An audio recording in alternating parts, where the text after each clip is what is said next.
Le prophète Mohammed, paix et bénédiction sur lui, est un homme béni à qui Dieu a choisi de révéler le dernier des livres saints.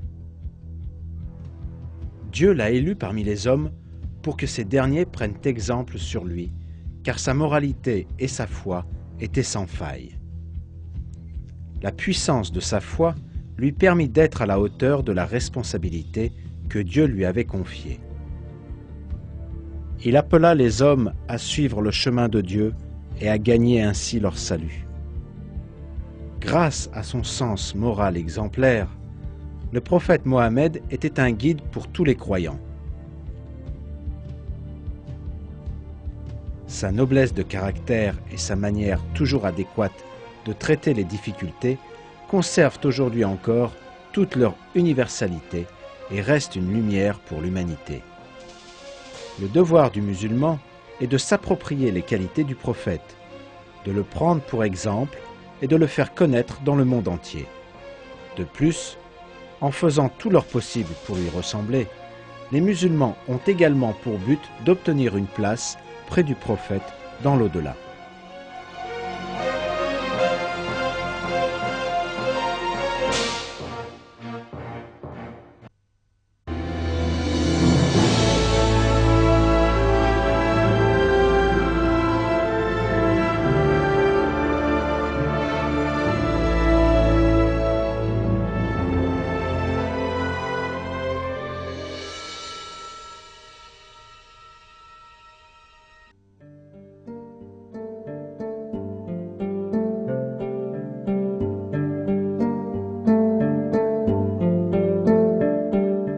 Le prophète était d'une moralité exemplaire. Il invita les hommes à se conformer à cette éthique. Pour les aider, il leur donna une description des valeurs morales et des comportements qui plaisent à Dieu.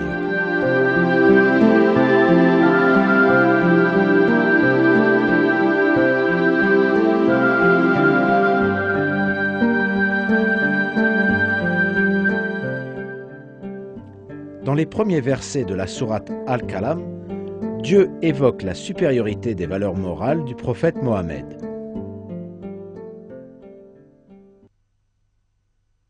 Nun, par la plume et par ce que les scribes mettent en ligne. Par la grâce de ton Seigneur, tu n'es point un possédé. En vérité, une récompense sans reproche t'est réservée et tu es doué d'un caractère élevé.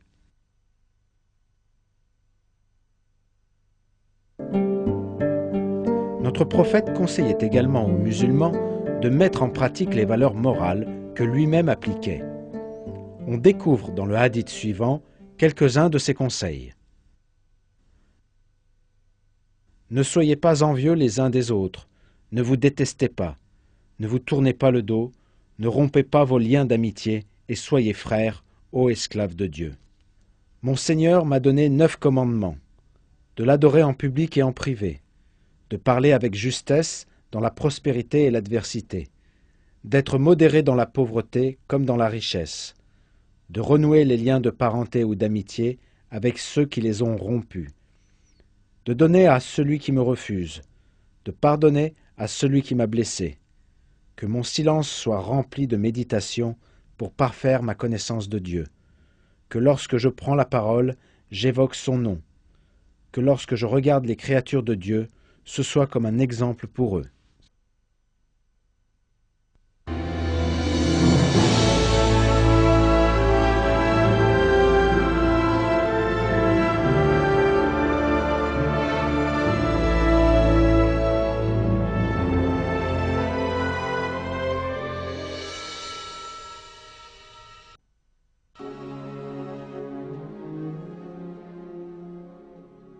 Tout au long de sa vie, le prophète Mohammed se conforma uniquement à ce qui lui était révélé par Dieu. Il n'agissait qu'en fonction de cette révélation, sans attendre d'approbation de quiconque et sans craindre les désapprobations. Cependant, à cette époque, les idolâtres cherchaient à le faire dévier de sa droiture afin de l'amener à transmettre un message favorable à leurs intérêts. Malgré leur puissance et leur nombre, le prophète s'opposa à eux avec détermination, restant fidèle au Coran et au commandement divin. Dans un verset, Dieu nous révèle la réponse que fit le prophète aux pressions de ces injustes.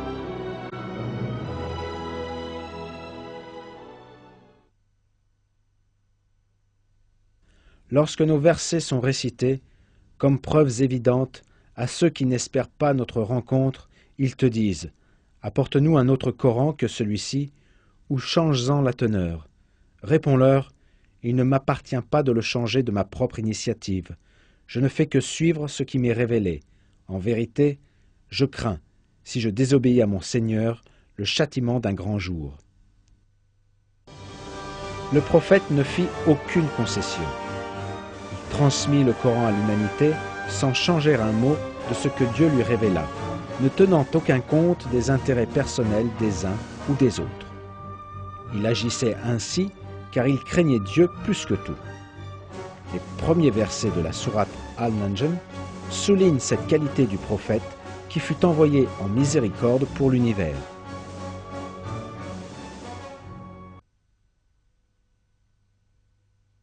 En vérité, votre compatriote n'est ni un égaré, ni un illuminé, et il ne dit rien sous l'effet de la passion. Ce n'est en fait qu'une révélation inspirée que lui a enseigné un être, l'ange Gabriel, d'une force prodigieuse.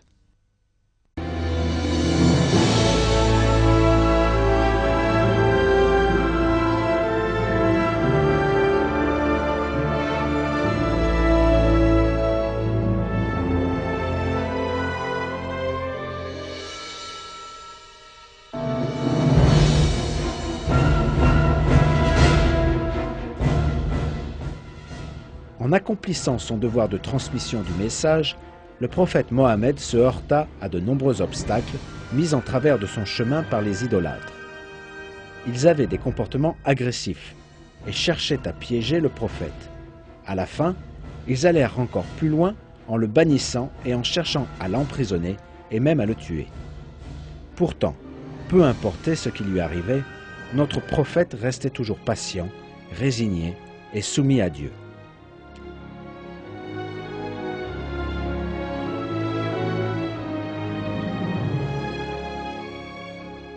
Il continuait à prêcher la parole de Dieu avec détermination, car il savait qu'il y avait du bon dans tout ce que Dieu créait, même dans la pire des difficultés. Les paroles qu'il eut alors qu'il s'était réfugié dans la grotte avec Abu Bakr, lorsqu'il tentait de rejoindre Médine après avoir quitté la Mecque, illustrent parfaitement la grandeur de la confiance que le prophète plaçait en Dieu. Ces paroles nous sont rapportées ainsi dans le Coran. Si vous ne voulez pas prêter assistance au prophète, Dieu lui a déjà prêté la sienne lorsque, chassé par les négateurs et se trouvant dans la grotte avec son seul compagnon, il disait à celui-ci « Ne t'afflige pas, Dieu est avec nous ».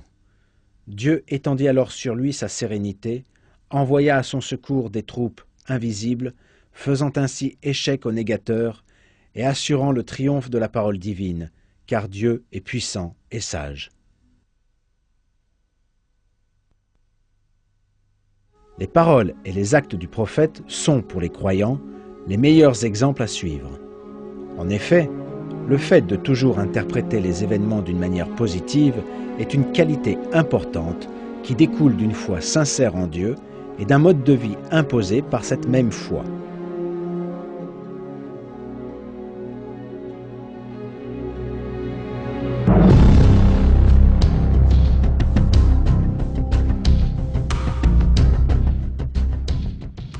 Le croyant doit faire face à tout ce qui lui arrive avec une grande sérénité, car il sait que tout événement a une cause.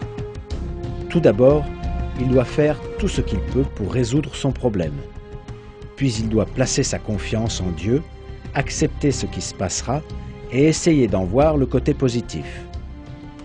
Dans un hadith, notre prophète décrit la récompense que peut espérer celui qui place sa confiance en Dieu.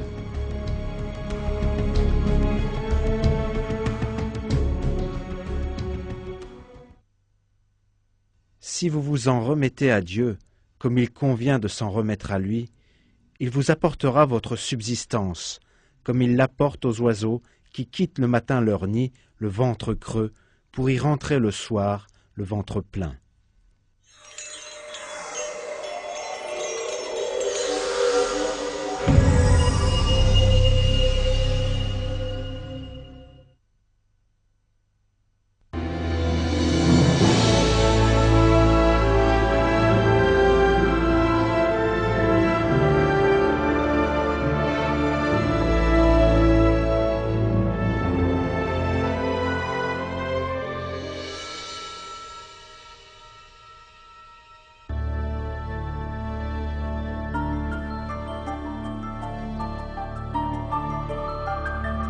Le prophète était entouré de toutes sortes de gens.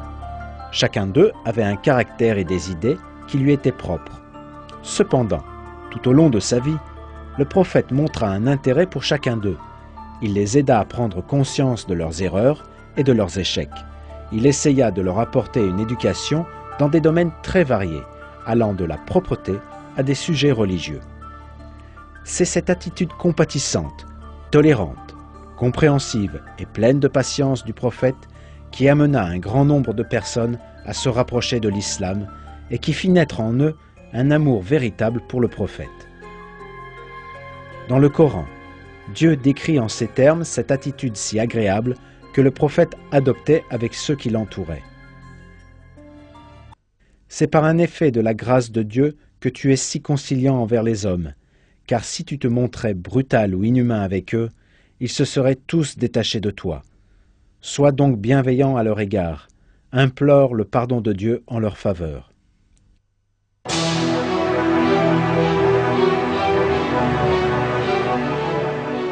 Le prophète ne fit jamais subir de pression ni n'imposa des conditions à ceux qui l'entouraient dans le but de faire accepter l'islam. Il leur expliquait simplement l'islam de la plus plaisante des manières. L'imam Ghazali, grand savant musulman, résume l'attitude du prophète à l'égard de son entourage en utilisant le hadith suivant.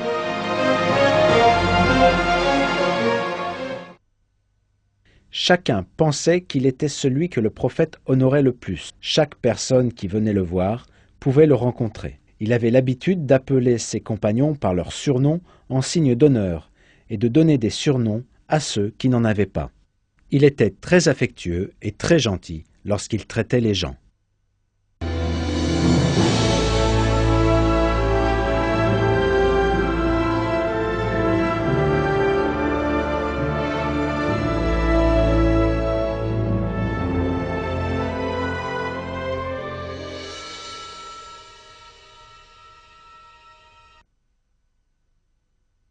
Ô vous qui croyez, observez la stricte vérité quand vous témoignez devant Dieu, fût-ce contre vous-même, vos parents ou vos proches.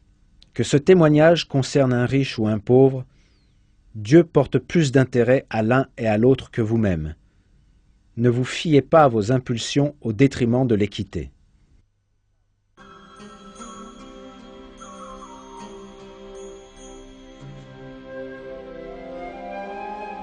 Le prophète Mohammed vivait en un lieu où se côtoyaient des gens très différents les uns des autres par leur religion, leur langue, leur race ou encore leur tribu. Cette cohabitation de différentes ethnies faisait qu'il était difficile d'y vivre en paix et en sécurité. Cependant, la justice du prophète apporta la paix et la sécurité pour toutes les communautés vivant dans la péninsule arabique, pour les musulmans aussi bien que pour les autres. À l'époque du prophète, chrétiens, juifs et païens étaient tous traités de manière équitable. Le prophète expliquait à tout le monde la vraie religion, mais il laissait chacun libre de ses choix. En effet, le commandement divin à ce sujet est clair et sans appel. Pas de contrainte en religion. Dans un autre verset, Dieu dit :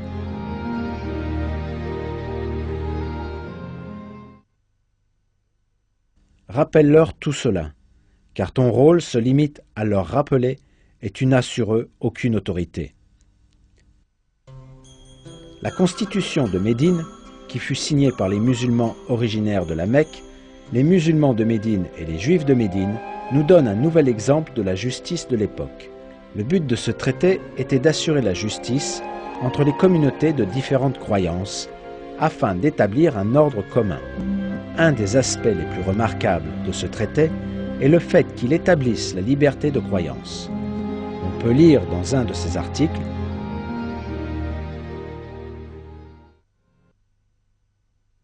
Les Juifs de Baniaf constituent une communauté vivant avec les croyants, aux Juifs leur religion et aux musulmans la leur. »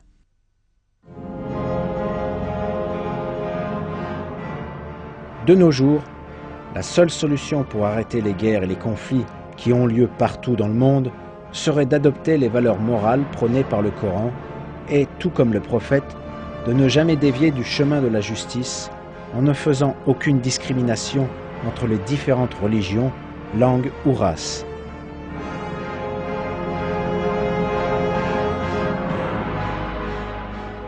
Car c'est le seul moyen pour que l'humanité pérennise la paix, la sécurité et le bonheur dont elle a besoin. Ainsi, la paix, la sécurité et la justice pourront prévaloir à travers le monde, tout comme cela était le cas à l'époque du prophète.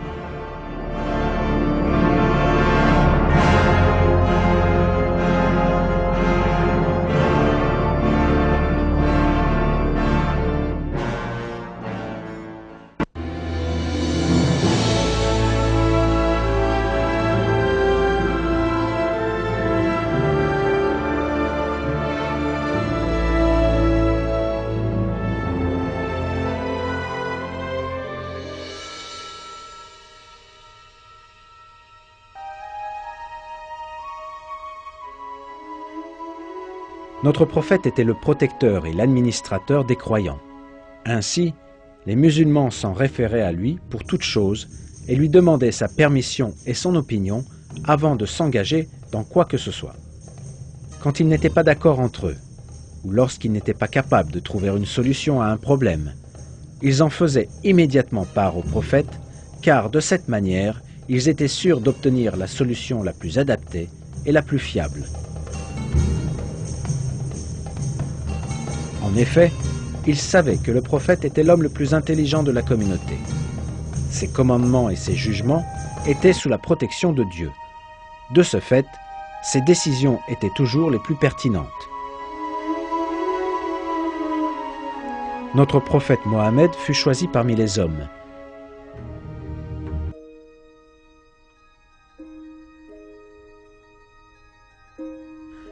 Il est donc un modèle pour nous-mêmes, à notre époque, et sa sunna est un précieux guide pour l'humanité. C'est pourquoi obéir au prophète, c'est avancer sur le chemin qui conduit au salut dans ce monde et dans l'au-delà. Il est révélé dans le Coran que ceux qui obéissent au prophète obéissent à Dieu. Cependant, c'est également valable dans l'autre sens. Ceux qui se rebellent contre lui se rebellent contre Dieu.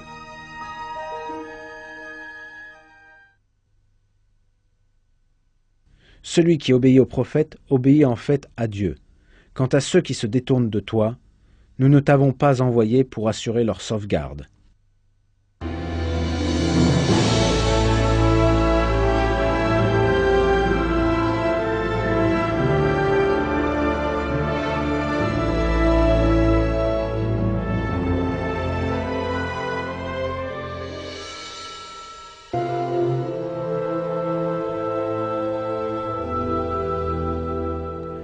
Le prophète était une personne compatissante, emplie d'amour et de compréhension pour autrui.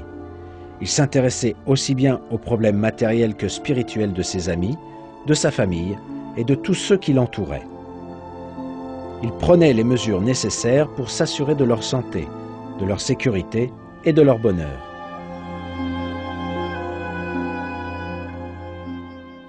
Ceci lui était ordonné par Dieu et fut révélé en ces termes dans le Coran. Et abaisse ton aile, sois bienveillant pour les croyants qui te suivent. Les croyants ayant appris du prophète et étant sincèrement dévoués à l'islam, suivaient son exemple et s'appliquaient à toujours prendre soin des prisonniers, des pauvres et des orphelins. Les qualités morales de ces croyants sont révélées ainsi dans les versets suivants.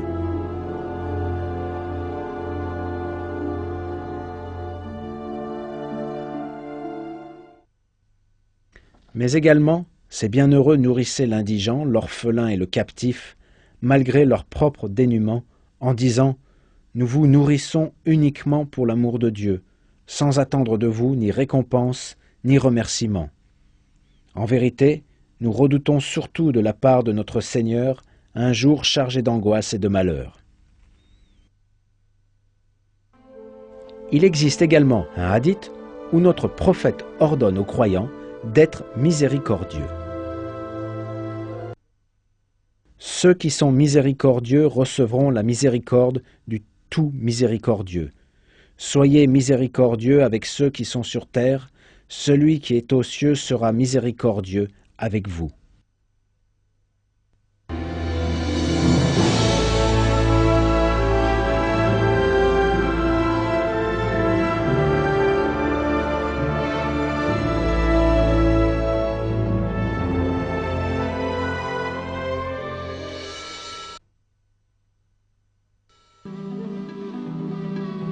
Étant à la fois messager de Dieu et chef d'État, le prophète était en contact constant avec des gens de toutes conditions sociales.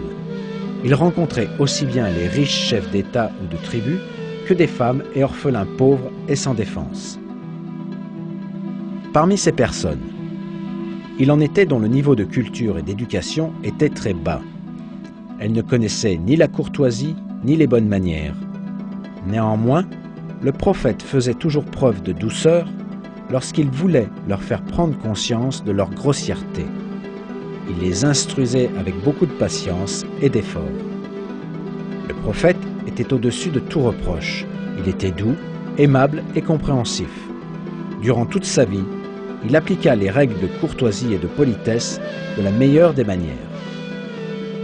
Aïcha décrivit la haute moralité du prophète en ces termes.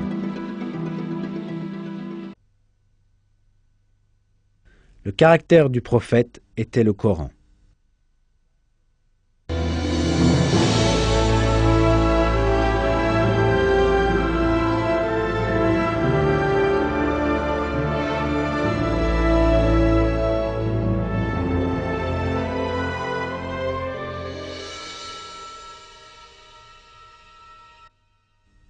Ô toi, le revêtu d'un manteau, lève-toi et avertis. Et de ton Seigneur célèbre la grandeur, et tes vêtements purifie-les, et de tout péché écarte-toi.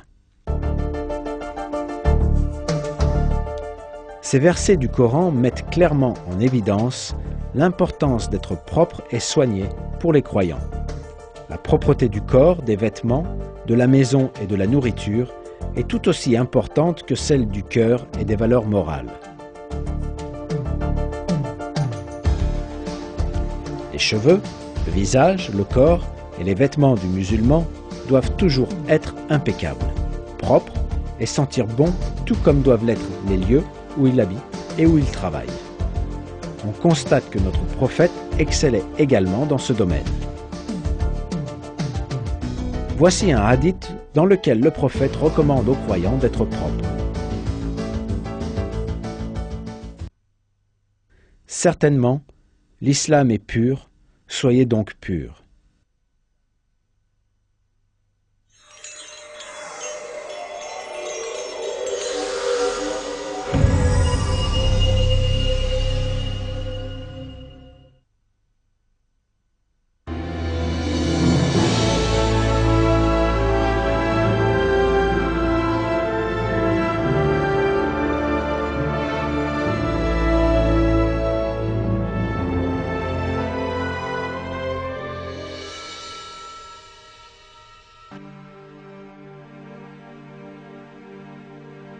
Le prophète Mohammed est le dernier prophète ayant pour mission d'avertir l'humanité. Comme tous les messagers, le prophète appela les gens à revenir sur le droit chemin, à croire en Dieu, à vivre dans le but de gagner leur place au paradis et à se conformer à la bonne moralité. À l'époque du prophète, beaucoup de gens vivaient en suivant des règles très éloignées du droit chemin, pensant trouver ainsi le salut. Leur mode de vie était entaché de perversion, de superstition et de non-sens.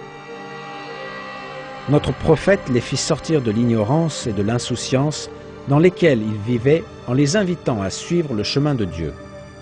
il fit beaucoup d'efforts en vue d'obtenir leur salut ici-bas et dans l'au-delà. Lorsqu'il transmettait le message du Coran, notre prophète était souvent confronté à une forte oppression et à une grande animosité. Cependant, il n'en tenait aucun compte. Notre prophète tirait sa force de son amour pour Dieu et savait que notre Seigneur était toujours avec lui. Dans la sourate Al-Hijr, Dieu s'adresse à lui en ces termes. « Proclame donc hautement les ordres que tu as reçus et détourne-toi des idolâtres. En vérité, nous nous chargeons des persifleurs. » Le prophète Mohammed commença par parler aux gens de la puissance de Dieu et leur montra les merveilles de sa création. Il leur expliqua ensuite que Dieu n'avait pas d'égal et qu'il était le seul et unique Dieu.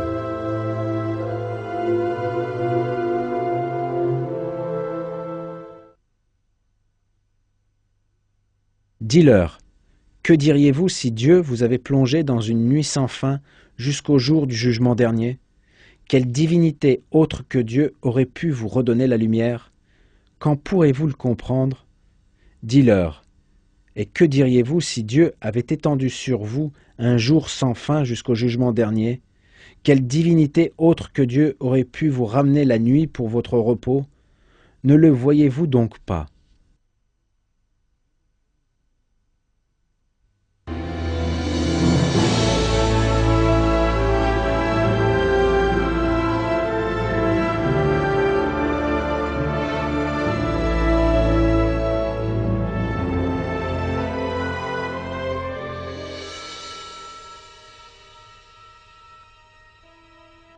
Le prophète nous mit en garde contre le fait d'attribuer des associés à Dieu, ce qui est appelé shirk, car c'est un péché majeur en islam.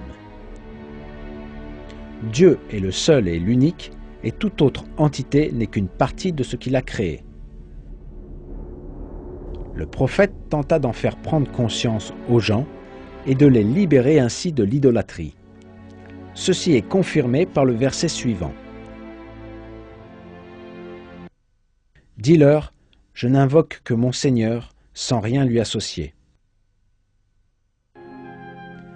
Dans le hadith qui suit, le prophète mit en garde tous les musulmans contre l'idolâtrie et annonça que le fait d'attribuer des associés à Dieu est un péché très grave. Le plus grave des péchés est d'attribuer à Dieu des associés alors que c'est lui qui vous a créé.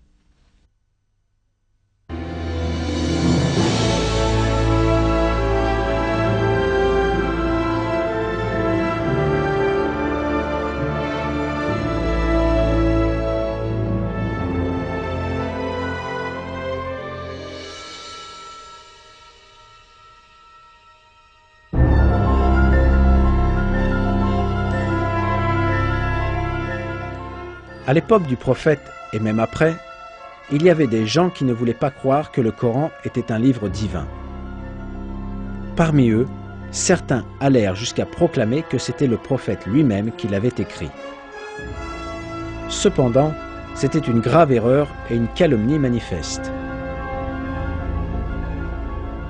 Le Coran est la parole de Dieu. On peut y découvrir de nombreux miracles et une sagesse supérieure tel qu'il n'aurait pu être conçu par aucun être humain. Le prophète mit ce fait en évidence et affirma que le Coran était révélé par Dieu. Ceci est également mentionné dans le Coran.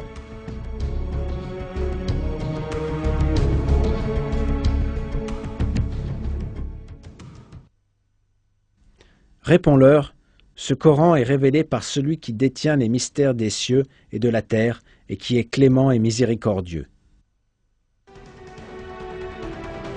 Ceux qui avançaient que le Coran était écrit par un être humain n'avaient pas conscience des miracles qu'il contient, ni du fait que sa sagesse et sa perfection ne peuvent provenir que de Dieu. Le prophète fut chargé de souligner cette vérité.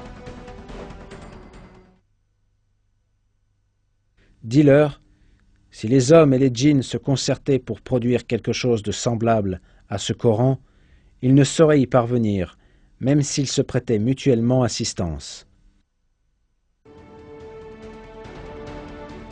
Ce que dit notre prophète dans le hadith qui suit est une preuve de plus que le Coran est la parole de Dieu.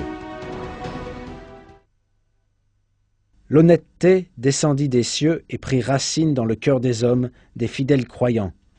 Puis le Coran fut révélé et lu par les gens qui en tirèrent des enseignements, et ils tirèrent également des enseignements de la Sunna.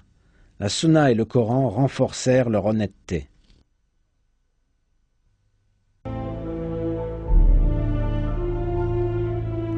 Notre prophète donna un autre conseil très important. Le Coran est le meilleur des guides qui mènent au salut. Ce conseil est de nouveau mis en évidence dans le hadith suivant.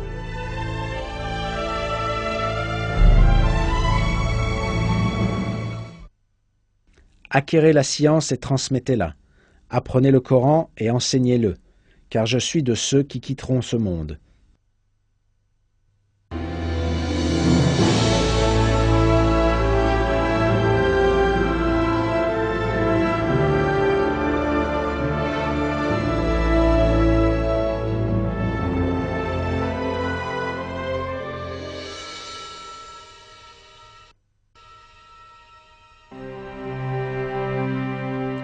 La mort est une des choses les plus redoutées par l'homme.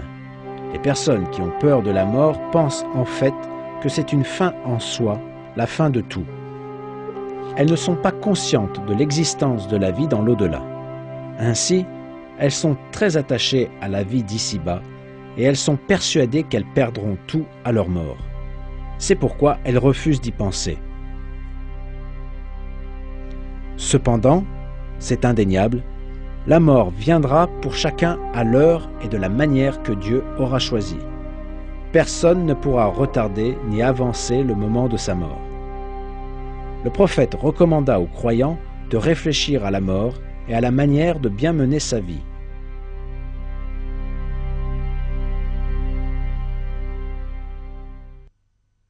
Ceux qui seront les plus conscients de la mort et les plus préparés pour cette mort, ce sont eux les plus sages parmi les hommes.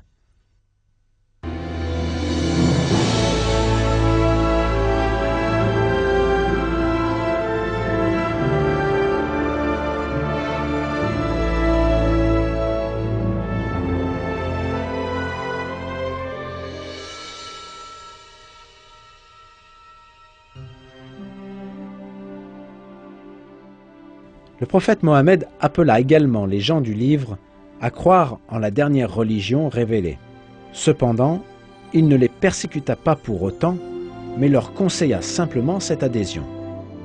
Il laissa les gens du livre libres de pratiquer leur religion comme il leur convenait.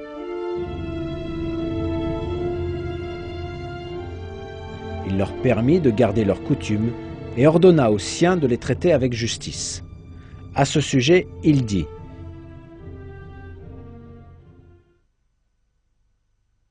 quiconque opprimera un dhimmi non musulman, je serai son accusateur au jour du jugement. Autre exemple frappant, les articles qui suivent sont extraits du texte d'accord rédigé par le prophète et les siens à l'attention du chrétien Ibn Haris bin Ka'b et de ses co-religionnaires. Ces articles montrent une fois de plus le respect qu'avaient les musulmans pour les gens du livre.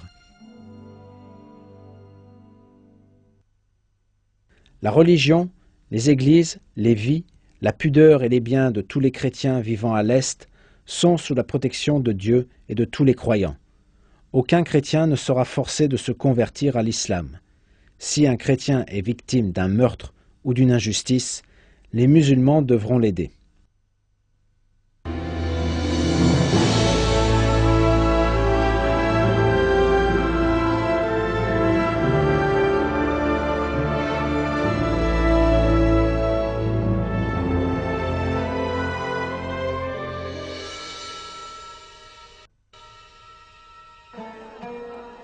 Bien que le prophète eût en charge une lourde responsabilité et qu'il eût à faire face à de nombreuses difficultés, c'était un homme des plus humbles et des plus paisibles, soumis à Dieu.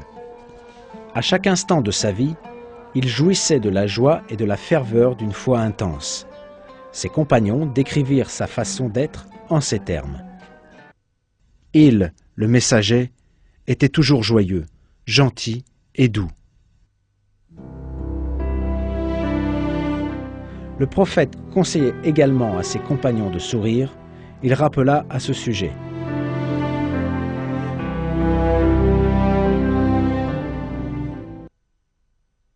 Dieu aime les gens simples et ceux qui sont souriants.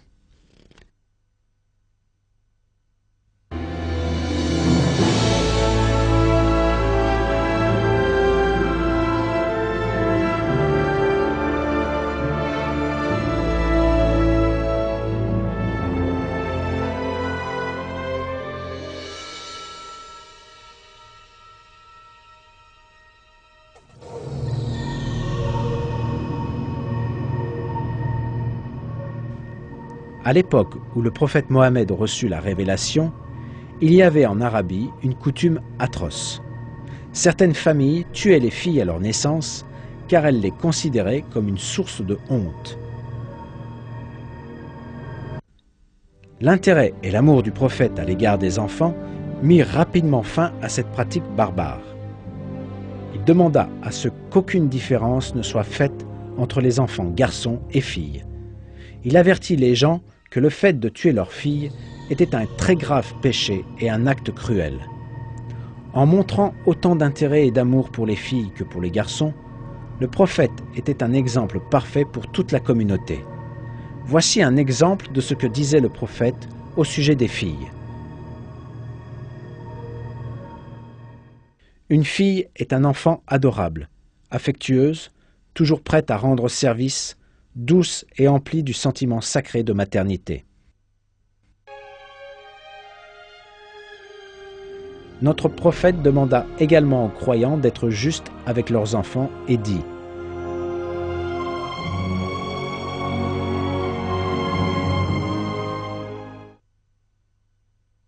craignez Dieu et traitez vos enfants de manière équitable.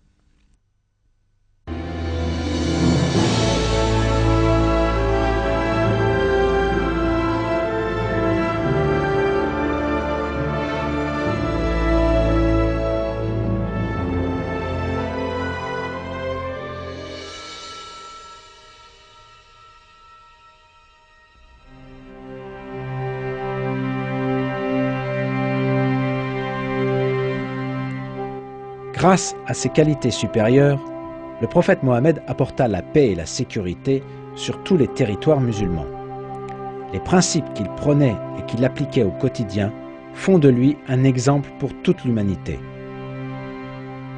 Toutes ces caractéristiques transmises par le prophète, ainsi que le fait d'accepter le destin quel qu'il soit, pourraient être qualifiées de valeurs universelles, valeurs applicables de tout temps. De nombreux problèmes actuels pourraient être résolus à la lumière de la sunna de notre prophète et des valeurs morales véhiculées par l'islam. Le devoir de tout musulman est de suivre l'exemple du prophète, d'essayer de s'approprier ses qualités et de les faire connaître à toute l'humanité. Dans le Coran, Dieu s'adresse aux hommes en ces termes.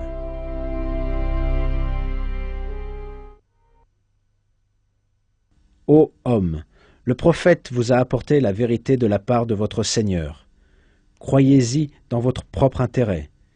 Mais si vous refusez d'y croire, cela importe peu au Seigneur. N'est-il pas le maître des cieux et de la terre, l'omniscient, le sage ?